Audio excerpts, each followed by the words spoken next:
ಜೊತೆಗೆ ಇನ್ನೊಂದು ಆಶ್ಚರ್ಯಕರವಾಗಿರೋದು ಅದು ಅಭಿಮಾನಿಗಳ ಬಳಗ ಅಂತ. ಶ್ರೀನಿವಾಸ್ ಅವರು ಹೇಳಿದಾಗೆ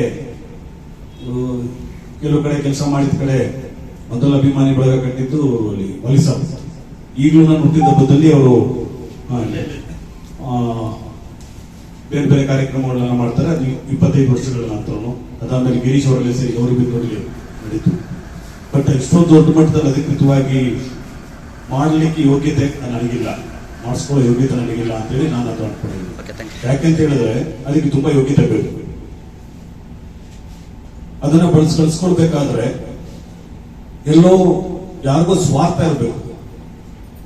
ಮಹೇಶ್ ಕುಮಾರ್ ಅಭಿಮಾನಿ ಅಥವಾ ಶ್ರೀನಿವಾಸ್ ಅಭಿಮಾನಿ, ಲಕ್ಷ್ಮೀಕಾಂತ್ ಅಭಿಮಾನಿ ಇದ್ದಾಗ ಲಕ್ಷ್ಮೀಕಾಂತ್ ಇಂದನೋ ಶ್ರೀನಿವಾಸ್ ಇಂದ ನನ್ನಿಂದನೋ ಏನೋ ಬಯಸಕ್ ಮಾಡ್ತಾ ಇದ್ದಾರೆ ಅನ್ನೋದು ಜನಿತರಾಗಿರುವಂತದ್ದು. ಇಲ್ಲಿ ನಾಗೇಶ್ ಹೇಳಿದಾಗೆ ಇಲ್ಲ ನಾನೇ ದುಡ್ಡು ಕೊಟ್ಟು ಅಥವಾ ನಾನೇ ಇಳಿಸ್ಕೊಂಡು ಅಥವಾ ನನ್ನ ಹತ್ರನೇ ಕೆಲಸ ಆಗಬೇಕಾಗಿತ್ತು ಅಂತೇಳಿ. ಬಟ್ ನಾನು ಬಹಳ ಖುಷಿಯಾಗಿದ್ದೇನು ಅಂತಂದ್ರೆ ಈ ಬಳಗದ ಹಿಂದಿನ ಇರತಕ್ಕಂಥ ಉದ್ದೇಶ, ಈ ಉದ್ದೇಶ ಗೆದ್ದಿದೆ. ಇದರಲ್ಲಿ ಮಹೇಶ್ ಕುಮಾರ್ ಆಗ್ಲಿ, ಶ್ರೀನಿವಾಸ್ ಆಗ್ಲಿ, ಯಾರ್ಯಾರು ಕಾರಣಕರ್ತರು ಅವರು ಗೆದ್ದಿಲ್ಲ, ಇಲ್ಲಿ ಉದ್ದೇಶ ಗೆದ್ದಿದೆ. ನಾನು ಬಹಳ ಖುಷಿಯಾಗಿರುವಂತದ್ದು ಅದು. ತುಂಬಾ ಇವತ್ತಿನ ಅವಶ್ಯಕತೆ ಇದೆ. ಬಟ್ ಯಾರೋ ಒಬ್ಬರ ಹೆಸರಲ್ಲಿ ಮಾಡಿದ್ರೆ ಅದಕ್ಕೆ ನನಗೊತ್ತು ಇದೆಲ್ಲ ಶ್ರೀನಿವಾಸ್ ಅವ್ರ ಕೆಲಸ ಇದೆಲ್ಲ. ಆಮೇಲೆ ಆ ಮನುಷ್ಯನ ಬಗ್ಗೆ ನಾನು ಹೇಳಿದ್ದೀನಿ ಈಗಾಗಲೇ. ಇದು ಕಮಿಟ್ಮೆಂಟ್ ಇಟ್ಕೊಂಡಿರುವಂತ ವ್ಯಕ್ತಿತ್ವ. ಅವರ ಪರಿಚಯ ಕೆಲವು ವರ್ಷಗಳ ಹಿಂದೆ ಆಯ್ತು ನನಗೆ. ಬಟ್ ಇವತ್ತು ನಾನು ಅವರು ಒಂದು ತಂಡದಲ್ಲಿ, ಅವರ ನಾಯಕತ್ವದಲ್ಲಿ ನಾನು ಸೇರ್ಕೊಂಡು ಒಂದು ತಂಡದಲ್ಲಿ ಕೆಲಸ ಮಾಡ್ತಾ ಇದ್ದೆ. ನಾನು, ಮಧು, ರಾಘವೇಂದ್ರ, ಯೋಗೇಶ್ ಇವರೆಲ್ಲ ಸೇರ್ಕೊಂಡು ಒಂದು ಕೆಲಸವನ್ನ ಮಾಡ್ತಾ ಇದೀವಿ. ನನಗೆ ಇಲಾಖೆಯಲ್ಲಿ ಒಂದು ಕೆಟ್ಟ ನನ್ನ ಬಗ್ಗೆ ಇದೆ ಮಾತು, ದುಡ್ಡು ಮಾಡ್ಲಿಕ್ಕೆ ಬರಲ್ಲ ಅವನಿಗೆ ಅಂತೇಳಿ. ಇವತ್ತು ಆ ದುಡ್ಡು ನನಗೆ ಎಷ್ಟೊಂದು ಜನ ಹೇಳ್ತಾರೆ. ಮೊನ್ನೆ ನಾಗೇಶ್ವರ ಫೋನ್ ಮಾಡಿದಾಗ ಏನ್ ಹೇಳ್ತಿದ್ದ, ನೀನ್ ಇಂಥ ಕೆಲಸನ ಮಾಡಲ್ಲ, ಬೇರೆಯವ್ರಿಗೆ ಯಾರಿಗಾದ್ರೂ ಹೇಳು ಅಂತೇಳಿ ಅವರ ಉದ್ದೇಶ ಇದೆ. ಬಟ್ ಅದು ನನಗೆ ಯಾವತ್ತೂ ನನಗೆ ಅವಶ್ಯಕತೆ ಅನಿಸ್ಲಿಲ್ಲ ಅಥವಾ ಅದು ಬೇಕು ಅಂತ ಅನಿಸ್ಲಿಲ್ಲ. ಇವತ್ತು ನಾನು ಸಂಪಾದನೆ ಮಾಡಿರೋದು ಈ ಬುದ್ಧಿ ಮುಂದೆ ಅದೆಲ್ಲ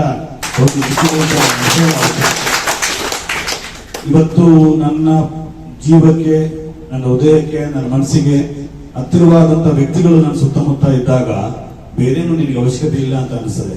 ಆ ಮನಸ್ಸುಗಳು ಬೇಕು, ಆ ಜೀವಗಳು ನಮಗಾಗಿ ಬೆಳೆಯುವಂತ ಜೀವಗಳು ಎಲ್ಲ 4 ಕಡೆ ಇದೆ. 4 ಜನ ನನ್ನ ಒಳ್ಳೆ ಮಾತಾಡಿಸ್ತಾರೆ ಅಥವಾ ನಾನು ಅವರಿಂದ ನನ್ನ ಕಂಡ್ರೆ ಖುಷಿ ಆಗ್ತದೆ, ಅವರಿಗೆ ಅವ್ರು ನೋಡಿದಾಗ ನಮ್ಗೆ ಖುಷಿ ಆಗ್ತದೆ ಅನ್ನೋದು ಸಂಪಾದನೆ ಇದೆಯಲ್ಲ, ಇದು ಎಲ್ಲೂ ದುಡ್ಡಿಂದ ಸಂಪಾದನೆ ಮಾಡ್ಲಿಕ್ಕೆ ಸಾಧ್ಯ ಇಲ್ಲ. ನಾವು ಆ ಸಂಪಾದನೆಯನ್ನ, ಆ ಪ್ರೀತಿಯನ್ನ ನೀವೆಲ್ಲರೂ ನಾನು ಕೊಟ್ಟಿದ್ದೀರಿ. ತುಂಬಾ ಇನ್ನೂ ಕೆಲವರು ಇದನ್ನ ಮಿಸ್ ಆಗ್ಬಿಟ್ಟಿದ್ದಾರೆ ಆಕ್ಚುಲಿ. ನಾನು ಯಾಕಂದ್ರೆ ಅವ್ರನ್ನ ಮರಲಿಕ್ಕೆ ಆಗಲ್ಲ.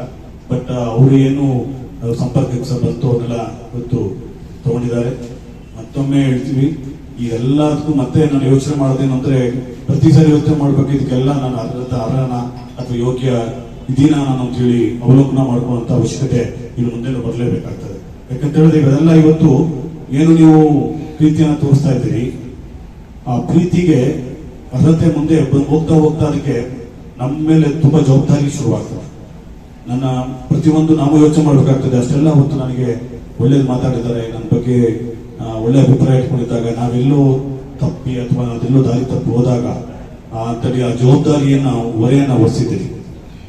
ಅನಿತಾ ಅವ್ರು ಹೇಳಿದ್ರು ಒಂದು ಬಹಳ ಒಳ್ಳೆ ಮಾತು, ಇದೆಲ್ಲ ಆಗ್ಬೇಕಾದ್ರೆ ಒಬ್ಬ ಒಳ್ಳೆ ಸ್ನೇಹಿತ ಬೇಕು ಅಂತೇಳಿ. ನಿಜವಾಗ್ಲೂ ಶ್ರೀನಿವಾಸ್ ಅವರು ನನ್ನ ಜೀವನದಲ್ಲಿ ಎಷ್ಟೋ ಹಲವಾರು ಸ್ನೇಹಿತರು ಸಿಕ್ಕಿದ್ದಾರೆ. ಇವತ್ತು ಇಲ್ಲಿ ತನಕ ನಾನು ಅವ್ರಿಗಷ್ಟೇ ಗೌರವ ಕೊಟ್ಟಿದ್ದೀನಿ. ನನ್ನ ಸ್ನೇಹ ಸುಮಾರು 40-45 ವರ್ಷಗಳಿಂದ ಈಗಲೂ ಹಾಗೆ ಮೇಂಟೈನ್ ಮಾಡ್ಕೊಂಡಿದ್ದೀನಿ. ಇತ್ತೀಚಿನ ದಿನಗಳಲ್ಲಿ ನನಗೆ ಸಿಕ್ಕ ದೊಡ್ಡ ಶಕ್ತಿ ಶ್ರೀನಿವಾಸ್ ಅವರಂತ ತಪ್ಪಾಗ್ಲಿಕ್ಕೆ ಸಾಧ್ಯ ಇಲ್ಲ. ಯಾಕಂತಂದ್ರೆ ಕೆಲವು ಟೈಮಲ್ಲಿ ಅವ್ರು ಹೇಳಿದಾಗ ಜಗದೀಶ್ ಇರಿಟೇಟ್ ಆಗ್ತದೆ. ಬಟ್ ಅವ್ರ ಮನಸ್ಸು ಬಹಳ ಒಳ್ಳೆಯದು, ಮಗುತರ ಮನಸ್ಸು. ಮಾತಾಡ್ಬಿಡ್ತಾರೆ ಅಥವಾ ಇದು ಮಾಡ್ಕೊಂಡ್ಬಿಡ್ತಾರೆ, ಅದ್ರ ಹಿಂದ್ಗಡೆ ಉದ್ದೇಶನೇ ಇರಲ್ಲ. ಆಮೇಲೆ ಬೇಸರ ಮಾಡ್ಕೊಂಡು ಆ ಪ್ರೀತಿ ತೋರಿಸೋದಿದೆಯಲ್ಲ, ಅದು ಎಲ್ಲ ವ್ಯಕ್ತಿಗಳಿಗೂ ಬರಲ್ಲ. ಯಾವತ್ತು ಒಬ್ಬ ವ್ಯಕ್ತಿ ಮನಸ್ಸಿನಿಂದ ನಿಷ್ಕಲ್ಮಶವಾಗಿದ್ರೆ ಅವನ ವ್ಯಕ್ತಿತ್ವ ಒಳ್ಳೆ ರೀತಿಯಲ್ಲಿ ರೂಪುಗೊಳ್ಳುತ್ತದೆ. ಆ ವ್ಯಕ್ತಿತ್ವ ನಮ್ಮ ಶ್ರೀನಿವಾಸ್ ಅವರು ಮತ್ತೆ ಎಲ್ಲ ಸ್ನೇಹಿತರು ಎಲ್ಲ ಇದ್ರಲ್ಲ. ಯಾಕಂದ್ರೆ ನೀವೆಲ್ಲ ನನಗೆ ಅಥವಾ ನಮಗೆ ನಮ್ಮ ಜೀವನದಲ್ಲಿ ಎಲ್ಲೋ ಒಂದು ಭೇಟಿ ಆಗಿದ್ದೇನೆ ಅಂತ ಹೇಳಿದ್ರೆ ಅದು ಸುಮ್ಮನೆ ಭೇಟಿ ಆಗಿರ್ಲಿಕ್ಕೆ ಸಾಧ್ಯ ಇಲ್ಲ. ಇದು ಪೂರ್ವಲಿಖಿತ. ಎಲ್ಲೋ ಒಂದ್ ಕಡೆ ಭೇಟಿ ಆಗ್ಬೇಕು, ಇವರೆಲ್ಲ ಪರಿಚಯ ಆಗ್ಬೇಕು, ಇವರೆಲ್ಲರೂ ಪ್ರೀತಿ ಸಿಗ್ಬೇಕು, ನಮಗೆ ನಮ್ಮ ವಿಶ್ವಾಸ ಅವ್ರಿಗೆ ಸಿಗ್ಬೇಕು ಅನ್ನೋದು ಆ ದೇವರೇ ಬರ್ತಿತ್ತಂತದ್ದು. ಅದೇ ಸ್ನೇಹ.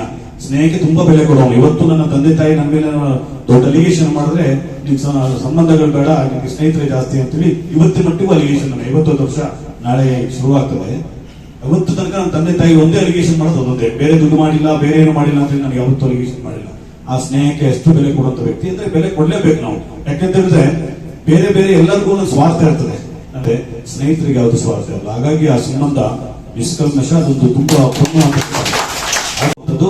ಇವತ್ತೆಲ್ಲರೂ ನಿಮ್ಮ ಪ್ರೀತಿ ಇದನ್ನ ಇವತ್ತಂದ್ರೆ ನೀವೆಲ್ಲರೂ ಮಾತಾಡಿದ್ರೆ ಮಹೇಶ್ ಕುಮಾರ್ ಅಂತ ಹೇಳಿ, ಅದು ನೀವು ಮನಸ್ಸಲ್ಲಿರುವಂತ ಒಳ್ಳೆತನ ಅದಷ್ಟೇ, ನಿಮ್ಮ ಒಳ್ಳೆತನ, ನನ್ನ ಒಳ್ಳೆದಲ್ಲ, ನಿಮ್ಮ ಒಳ್ಳೆತನ ನೀವು ತೋರಿಸಿದಿಲ್ಲ. ಅದನ್ನ ಒಂದು ಹೆಸರು ಬೇಕಾಗಿತ್ತು ಯಾವುದಕ್ಕೂ ಒಂದು ಒಳ್ಳೆ ಕೆಲಸ ಮಾಡ್ಲಿಕ್ಕೆ. ಆ ಕೆಲಸವನ್ನ ಪ್ರಾರಂಭ ಮಾಡಿದರೆ ನಾವೆಲ್ಲರೂ ಸೇರಿ ಇವತ್ತು ಸಮಾಜದಲ್ಲಿ ತುಂಬಾ ಅವಶ್ಯಕತೆ ಇರುವಂತಹ ಕೆಲಸಗಳು ಅಥವಾ ವ್ಯಕ್ತಿಗಳಿಗೆ ಅವಶ್ಯಕತೆ ಇರುವಂತಹ ಸಂದರ್ಭಗಳು ಬಂದಾಗ ನಾವೆಲ್ಲರೂ ಮನೆಯನ್ನು ಹೇಳಿದ್ರೆ ಗೂಡಿದರೆ ಅಲ್ಲ ಅಂತೇಳಿ ನಮ್ಗೆ ಎಷ್ಟು ಆಗ್ತದೋ, ನಮ್ಮ ಕಾಂಟ್ಯಾಕ್ಟ್ಸ್ ಎಷ್ಟಿರ್ತದೋ, ನೆಟ್ವರ್ಕ್ ಯೂಸ್ ಮಾಡಿಕೊಂಡು ಅವರಿಗೆ ಸಹಾಯ ಮಾಡುವಂತ ಪ್ರಯತ್ನ ಮಾಡೋಣ. ಅಲ್ಲಿರುವಂತಕ್ಕಂಥ ದೇವರು ಅದಕ್ಕೆ ಆಶೀರ್ವಾದ ಮಾಡ್ತಾರೆ, ನೀವು ಚೆನ್ನಾಗಿರಪ್ಪ ಅಂತೇಳಿ. 10 ರೂಪಾಯಿ ಕೊಡೋದಂತೂ ಕೊಡೋ ಮನಸ್ಸಿರಬೇಕು. ಇವತ್ತು ಸಮಾಜದಲ್ಲಿ ಕೊಡುವಂತ ಕೈಗಳು ತುಂಬಾ ಕಡಿಮೆ ಆಗ್ತಾ ಇದೆ. ಹಾಗಾಗಿ ಅಂತ ಕೈಗಳು ಜಾಸ್ತಿ ಆಗಬೇಕು. ಇಂಥ ಕೈಗಳ ಜೊತೆಗೆ ದುಡ್ಡಾಗ್ಲಿ ಅಥವಾ ಬೇರೆ ಸೇರ್ಬೇಕು. ಆ ಸೇರಿದಾಗ ಕೊಡೋ ಕೈಗಳಿಗೆ ಜಾಸ್ತಿ ಕೊಡುವಂತ ಮನಸ್ಸು ಬರ್ತದೆ ಅಂತೇಳಿ ನಾವೆಲ್ಲರೂ ಸೇರಿ ಒಂದು ಒಳ್ಳೆ ಕೆಲಸಕ್ಕೆ ನಾಂದಿ ಆಗ್ತಾ ಇದೀವಿ. ಇವತ್ತು ನಿಜವಾಗ್ಲೂ ನನಗೆ ಪರಮಾಶ್ಚರ್ಯನೇ ಇದು ಆಗಿರೋದು.